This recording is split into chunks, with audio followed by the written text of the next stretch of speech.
Doctor Jitendra Singh ji देश भर से यहाँ आए सभी साइंटिस्ट, अन्य महानुभाव, देवी और सज्जनों, आज भारत ने रिसर्च की दुनिया में बहुत ही ऐतिहासिक कदम उठाया है। 5 साल पहले जीनोम इंडिया प्रोजेक्ट को स्वीकृत किया गया था। इस बीच कोविड की चुनौतियों के बावजूद हमारे वैज्ञानिकों ने बहुत मेहनत से इस प्रोजेक्ट को पूरा किया है।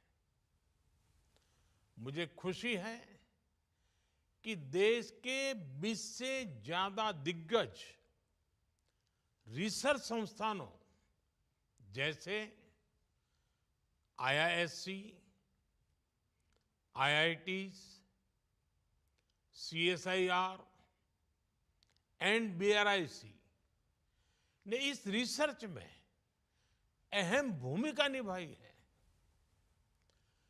इस प्रोजेक्ट का डेटा 10,000 भारतीयों का जीनोम सीक्वेंस अब इंडियन बायोलॉजिकल डेटा सेंटर में उपलब्ध है। मुझे विश्वास है बायोटेक्नोलॉजी रिसर्च के क्षेत्र में ये प्रोजेक्ट एक मील का पत्थर साबित होगा। मैं इस प्रोजेक्ट से जुड़े सभी साथियों को बहुत बहुत शुभकामनाएं देता हूं। साथियों, जीनोम इंडिया प्रोजेक्ट भारत की बायोटेक्नोलॉजी रिवॉल्यूशन का एक महत्वपूर्ण पड़ाव है। मुझे बताया गया है कि इस प्रोजेक्ट की मदद से हम देश में एक डाइवर्स जेनेटिक रिसोर्स बनाने में सफल हुए हैं। इस प्रोजेक्ट के तहत देश में अलग अलग आबादियों से जुड़े 10,000 लोगों की जीनोम सीक्वेंसिंग की गई है। अब ये डेटा हमारे वैज्ञानिकों को, रिसर्चर्स को उपलब्ध होने जा रहा है। इससे हमारे स्कॉलर्स को, हमारे साइंटिस्ट को भारत का जेनेटिक लैंडस्केप समझने में बहुत बड़ी मदद मिलेगी। इन जानकारियों से देश के नीति निर्धारण और योजनाओं के निर्माण का काम भी आसान होगा। साथियों, आप सभी यहां अपनी फील्ड के एक्सपर्ट्स हैं, बड़े वैज्ञानिक हैं। आप भी जानते हैं भारत की विशालता और भारत की विविधता सिर्फ खान-पान, बोलचाल और भूगोल की ही तक सीमित नहीं है। भारत में रहने वाले लोगों के जो जीन्स हैं, उनमें भी काफी विविधता है। ऐसे में बीमारियों का नेचर भी स्वाभाविक रूप से विविधता से भरा हुआ है। इसलिए कौन से व्यक्ति को किस प्रकार की दवा फायदा देगी, ये जानना बहुत आवश्यक है।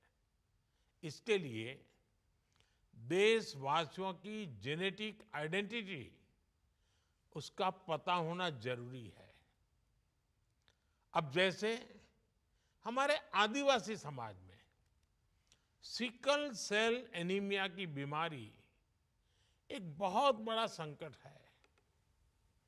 इससे निपटने के लिए हमने नेशनल मिशन चलाया है। लेकिन इसमें भी चुनौतियां कम नहीं है। संभव है कि सिकल सेल की जो समस्या किसी एक क्षेत्र में हमारे आदिवासी समाज में हो, वो दूसरे क्षेत्र के आदिवासी समाज में ना भी हो, वहां दूसरे प्रकार का हो।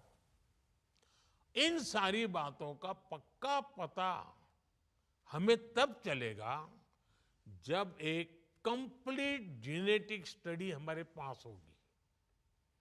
भारतीय आबादी के अनूठे जीनोमिक पैटर्न्स को समझने में इससे मदद मिलेगी और तभी हम किसी खास ग्रुप की विशेष परेशानी के लिए वैसे ही विशेष सॉल्यूशन या फिर प्रभावी दवाएं तैयार कर सकते हैं। मैंने सिकल सेल का उदाहरण दिया है, लेकिन ये इतने तक सीमित नहीं है। ये तो मैंने एक उदाहरण के लिए बताया।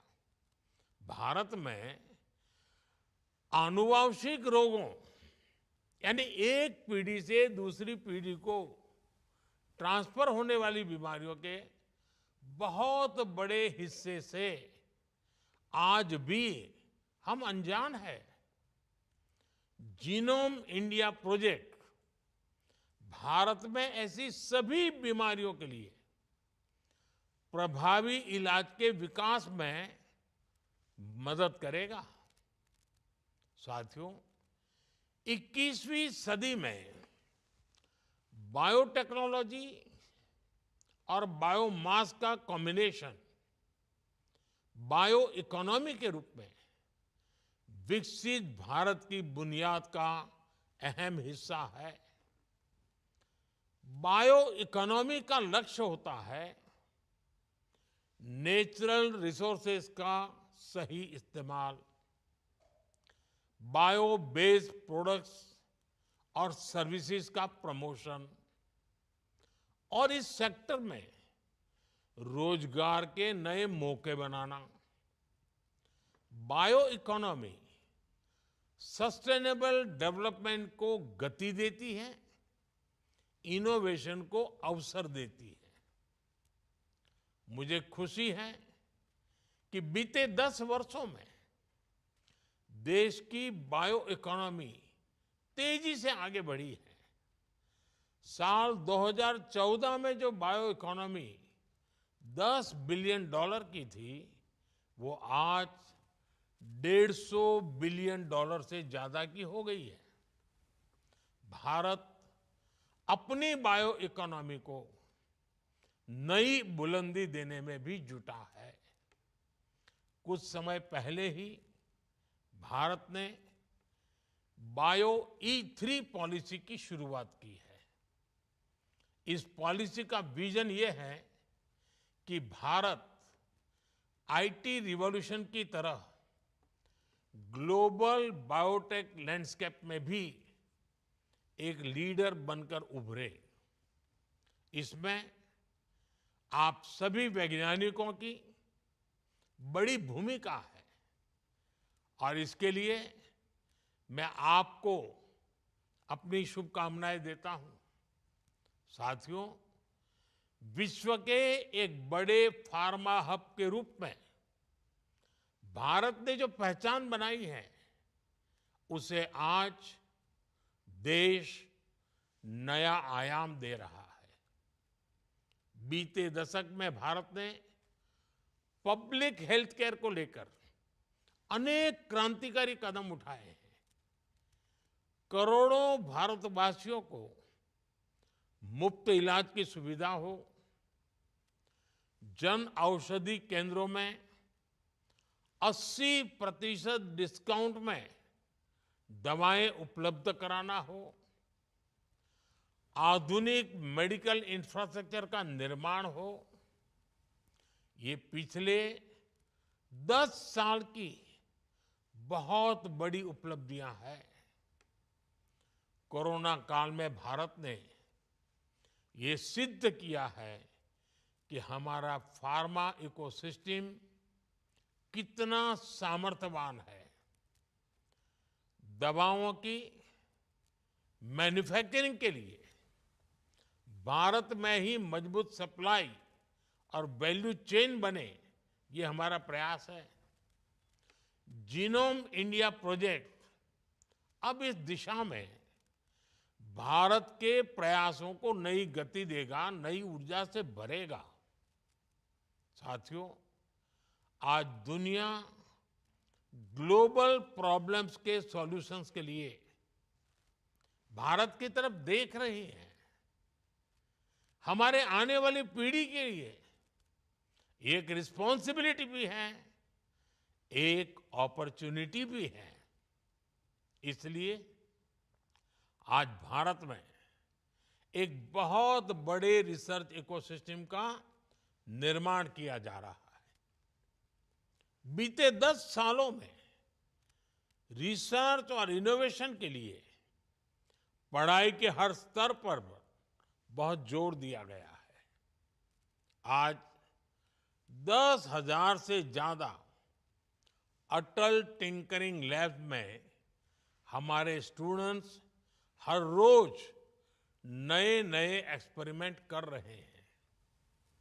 नौजवानों के इनोवेटिव आइडियाज को आगे बढ़ाने के लिए पूरे देश में सैकड़ों अटल इंक्यूबेशन सेंटर बने हैं। पीएचडी के दौरान रिसर्च के लिए पीएम रिसर्च फेलोशिप स्कीम भी चलाई जा रही है। मल्टी डिसिप्लिनरी और इंटरनेशनल रिसर्च को बढ़ावा मिले, इसके लिए नेशनल रिसर्च फंड बनाया गया है। अनुसंधान नेशनल रिसर्च फाउंडेशन में, उससे देश में साइंस, इंजीनियरिंग, एनवायरनमेंट, हेल्थ, ऐसे हर सेक्टर में और नई प्रगति होने वाली है। सनराइज टेक्नोलॉजीज में रिसर्च और इन्वेस्टमेंट बढ़ाने के लिए सरकार ने 1 लाख करोड़ रुपए का कॉर्पस क्रिएट करने का भी निर्णय लिया है। इससे बायोटेक्नोलॉजी सेक्टर का भी विकास होगा और यंग साइंटिस्ट को बहुत मदद मिलेगी। साथियों, हाल ही में सरकार ने वन नेशन वन सब्सक्रिप्शन का एक और अहम फैसला लिया है। दुनिया के प्रतिष्ठित जर्नल्स तक भारत के स्टूडेंट्स की, रिसर्चर्स की पहुंच आसान हो, उन्हें खर्च न करना पड़े, हमारी सरकार ये सुनिश्चित करेगी। ये सारे प्रयास भारत को 21वीं सदी की दुनिया का नॉलेज हब, इनोवेशन हब बनाने में बहुत मदद करेंगे। साथियों, जिस तरह हमारे प्रो पीपल गवर्नेंस ने, हमारे डिजिटल पब्लिक इंफ्रास्ट्रक्चर ने दुनिया को एक नया मॉडल दिया है, मुझे विश्वास है उसी तरह जीनोम इंडिया प्रोजेक्ट भी जेनेटिक रिसर्च के क्षेत्र में भारत की छवि को और सशक्त करेगा। एक बार फिर आप सभी को जीनोम इंडिया की सफलता के लिए मेरी ढेर सारी शुभकामनाएं। धन्यवाद। नमस्कार।